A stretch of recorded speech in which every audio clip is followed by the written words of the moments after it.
ನಮಸ್ಕಾರ ಎಲ್ಲರಿಗೂ ಸರೋಜಾಸ್ ಕಿಚನ್ಗೆ ಸ್ವಾಗತ. ಇವತ್ತು ನಾವು ಬಿಸಿಬೇಳೆ ಬಾತ್ ಹೇಗೆ ಮಾಡೋದಂತ ತೋರಿಸ್ಕೊಡ್ತೀನಿ. ಇದೇನು ಬಹಳ ಸರಳ, ಬಟ್ ಎಲ್ಲರ ಮನೆಯಲ್ಲಿ ಮಾಡ್ತಾರೆ. ನಮ್ಮ ಮನೆಯಲ್ಲಿ ನಾವು ಹೇಗೆ ಮಾಡ್ತೀವಂತ ಒಂದು ಸಲ ತೋರಿಸ್ತೀನಿ. ಸೊ ಫಸ್ಟಿಗೆ ಇದಕ್ಕೆ ಒಂದು ಕುಕ್ಕರ್ನಲ್ಲಿ 1 ಕಪ್ ಆಗುವಷ್ಟು ನಾನು ತೊಗರಿಬೇಳೆಯನ್ನು ತೊಗೊಂಡಿದ್ದೀನಿ. 1 ಕಪ್ ಆಗುವಷ್ಟು ಅಕ್ಕಿನ ತೊಗೊಂಡಿದ್ದೀನಿ. ಅಕ್ಕಿನ ತೊಳೆದಾದ್ರೂ ತೊಗೋಬೋದು, ಫಸ್ಟ್ಗೆ ಎಲ್ಲ ಎರಡೂ ಸೇರಿ ತೊಳ್ಕೊಬೋದು. ಇದು ತೊಳ್ಕೊಂಡ ನಂತರ ಇದಕ್ಕೆ 1 ಕಪ್ ಅಷ್ಟು ಹಸಿ ಬಟಾಣಿ, ಕ್ಯಾರೆಟು ಮತ್ತು ಉಳ್ಳಾಗಡ್ಡಿ, ಬೀನ್ಸ್ ಕಟ್ ಮಾಡಿ ಇಟ್ಕೊಂಡಿದ್ದೆ ಮೊದಲೇ ಅಷ್ಟು ಹಾಕಿ, ಸ್ವಲ್ಪ ಟೊಮೆಟೊ, ನಾನಿಲ್ಲಿ ಸಣ್ಣ ಗಾತ್ರದ್ದು 2 ಟೊಮೆಟೊ ತೊಗೊಂಡಿದ್ದೀನಿ. 2ರಿಂದ 3 ಗ್ಲಾಸ್ ನೀರು ಹಾಕಿ, ಅಂದರೆ ಇದಕ್ಕೆ ಸ್ವಲ್ಪ ನೀರು ಜಾಸ್ತಿ ಬೇಕಾಗುತ್ತೆ. ಸೊ 1 ಚಮಚೆಯಷ್ಟು ಎಣ್ಣೆ, ಸ್ವಲ್ಪ ಉಪ್ಪು ಹಾಕಿ ಒಂದು 5ರಿಂದ 6 ವಿಜಲ್ ಕೂಗಿಸ್ಕೋಬೇಕು.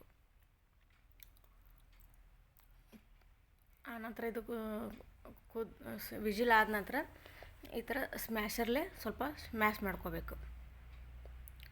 ಆಲ್ರೆಡಿ ಇದು ಎಲ್ಲ ಕುದ್ದಿರುತ್ತೆ. ಸೊ ಇನ್ನೂ ಸ್ವಲ್ಪ ಚೆನ್ನಾಗಿ ತರಕಾರಿ ಇರೋದ್ರಿಂದ ಎಲ್ಲ ಚೆನ್ನಾಗಿ ಸ್ಮ್ಯಾಶ್ ಮಾಡ್ಕೋಬೇಕು. ಈ ಥರ ನೋಡ್ತಿರ್ಬೋದು ನೀವು ಯಾವ ರೀತಿ ಬಂದಿದೆ ಅಂತ. ಆಮೇಲೆ ಬೇರೆ ಪಾತ್ರೆಗೆ 1 ಚಮಚೆ ತುಪ್ಪ, 1 ಚಮಚೆ ಎಣ್ಣೆ ಹಾಕಿ, ಇದಕ್ಕಾದ ನಂತರ ಜೀರಿಗೆ, ಸಾಸಿವೆ, ಶೇಂಗಾ, ಕಡಲೆಬೇಳೆ, ತೊಗರಿಬೇಳೆ ಹಾಕಿ, ಹುಣಸೆ ಹಣ್ಣನ್ನ ಸ್ವಲ್ಪ ನೆನೆಯಕ್ಕೆ ಇಟ್ಕೊಂಡಿದ್ದೆ ನಾನು ಮೊದಲೇ. ಹುಣಸೆ ರಸ ಹಾಕಿ ಇದಕ್ಕೆ ಅರಿಶಿನ ಪುಡಿ, ಮಸಾಲೆ, ಧನಿಯಾ ಪುಡಿ, ಸ್ವಲ್ಪ ರುಚಿಗೆ ತಕ್ಕಷ್ಟು ಉಪ್ಪು. ನಾವು ಉಪ್ಪು ಅಂತೂ ಸ್ವಲ್ಪ ಮೊದಲೇ ಹಾಕಿರ್ತೀವಿ, ನೋಡ್ಕೊಂಡು ಹಾಕ್ಕೊಳ್ಳಿ. ಆಮೇಲೆ 1 ಪಾಕೆಟ್ ಬಿಸಿಬೇಳೆ ಬಾತ್ ಪೌಡ್ರ್ ತೊಗೊಂಡಿದ್ದೆ ನಾನಿಲ್ಲಿ. ಮತ್ತು ನೀವು ರುಚಿಗೆ ತಕ್ಕಷ್ಟು ಖಾರ ನಿಮ್ಗೆ ಎಷ್ಟು ಬೇಕೋ ಅಷ್ಟು, ಸ್ವಲ್ಪ ಸಾಂಬಾರು ಮಸಾಲೆ ಇದ್ದರೆ ಹಾಕ್ಕೋಬೋದು ನೀವು. ಹಾಕ್ಕೊಂಡು ಈ ಥರ ಚೆನ್ನಾಗಿ ಕಲಿಸ್ಕೋಬೇಕಿದ್ನ ಅಷ್ಟು. ಆನಂತರ ನಾವು ಕುದಿಸ್ಕೊಂಡಿರುವಂಥದ್ದನ್ನ ಇದಕ್ಕೆ ಹಾಕಿ ಚೆಂದಾಗ ಕಲಿಸ್ಕೋಬೇಕು. ಪ್ಲೀಸ್ ನಮ್ಮ ಚಾನಲ್ನ ಯಾರು ಸಬ್ಸ್ಕ್ರೈಬ್ ಮಾಡಿಲ್ಲ, ಸಬ್ಸ್ಕ್ರೈಬ್ ಮಾಡಿ ಒಂದು ಲೈಕ್ ಕೊಡಿ. ಆಮೇಲೆ ಇದಕ್ಕೆ ಇನ್ನೊಂದು ಗ್ಲಾಸ್ನಷ್ಟು ನೀರು ಹಾಕಿ ಕುದಿಸ್ಕೋಬೇಕು. ಇದು ಪೂರ್ತಿ ಸ್ವಲ್ಪ ಚೆನ್ನಾಗಿ ಕುದಿಬೇಕು. ನೋಡ್ತಿರ್ಬೋದು ನೀವು ಯಾವ ರೀತಿ ಬಂದಿದೆ ಅಂತ. ಕುದ ನಂತರ ಇದಕ್ಕೆ ಸ್ವಲ್ಪ ಮೇಲೆ ಕೊತ್ತಂಬರಿ ಉದುರಿಸಿದ್ರೆ ಬಿಸಿಬೇಳೆ ಬಾತ್ ರೆಡಿ ಆಗುತ್ತೆ. ಮನೆಗೆ ಯಾರಾದರೂ ಸಡನ್ನಾಗಿ ಗೆಸ್ಟ್ ಬಂದರೆ ಇದೊಂದು 15-20 ನಿಮಿಷದಲ್ಲಿ ಮಾಡ್ಬೋದು ನೀವು.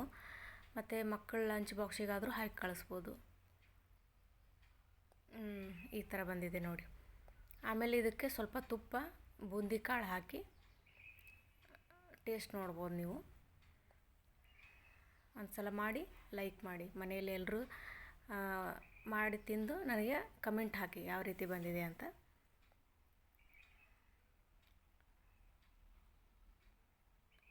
ಇದು ಬೆಂಗಳೂರು ಸೈಡ್ ಜಾಸ್ತಿ ಮಾಡ್ತಾರೆ ಇದನ್ನ.